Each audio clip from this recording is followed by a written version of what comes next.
So it's been great having you at the BACD here today, and I think so far you're killing it. It's brilliant. Everyone's loving it. I love your language, by the way. Thank you. So what I wanted to ask was, John, what's your key message today to the British dentist? I think what I've tried to do, especially with occlusion and many other topics, is not to come here and be an expert regurgitator, but try to be a game changer. And, you know, when people hear things that are different, there's always a skepticism that is accompanying things that are different. But hopefully if we present enough science, they get to the next level, which is quizzical, that makes sense to them and they start asking questions. I hope by the end of today, we'll get to a level of acceptance where they begin to say, you know what, maybe this makes sense, and I like to use the expression, good questions inform, but great questions transform. I love that quote. But I'll add one more thing.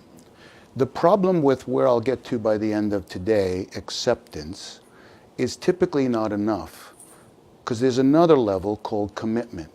Unless you have ownership to what this is about, it really won't change the way you practice. So rather than the day being transactional, I would prefer it become transformative. And to transform your life takes more effort and more study. And I think this is the first step. We have people already passionate about what they're doing, or they wouldn't be here. All the townies, so to speak, they're constantly online and working through that whole network. And so they're already the right people. That's great. I wanted to ask, what's the message you have for the future generations of dentists coming through?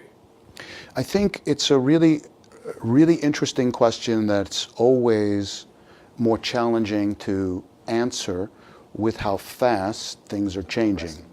The one advantage I have is my teaching is also part of a family business. My son is also a prosthodontist and does a lot of the implants in the practice, and my daughter-in-law is a general dentist.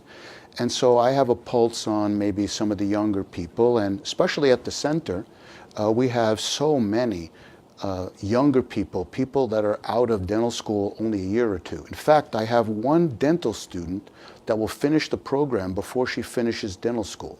Wow. That's a first. That's a commitment. But the point is, I think we have a younger generation really hungry for understanding what they're doing. They're realizing the commitment that they're making. And by understanding and knowing the why, I think the joy of dentistry will become more important. So if you said to me, what's the future? What's the trend? I think, first of all, understanding technology-based decision-making. That's an important piece of the future. And it's still going to take three things to be sustainable as a dentist, no matter what age you are.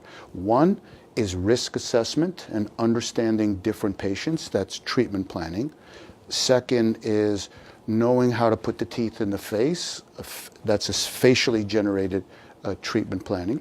And the third is occlusion, how they fit together. If you could do those three things, the rest are fragments that all fit together within the big scope of things. That's the big scope, and that's why we focused on a curriculum for learning where it's, in essence, a graduate program for practicing dentists, not individual fragmented courses. And that's been the structure of how the system works. But I think the future is still bright. I think there's certainly challenges with some of the financial components and the debt service and all the other things, but those things are revolving. They're continuous. When I finished dental school, interest rates were 19%.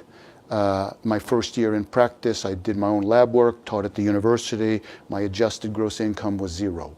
So I think there's hope, as long as you can see the future, and I think that's still bright.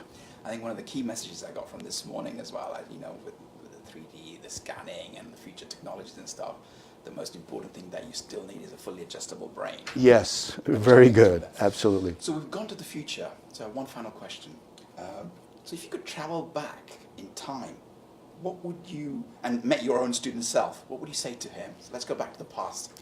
I love the question. I think, judging from my own experiences, I can tell you, most importantly, what has driven me to where I am today is a work ethic.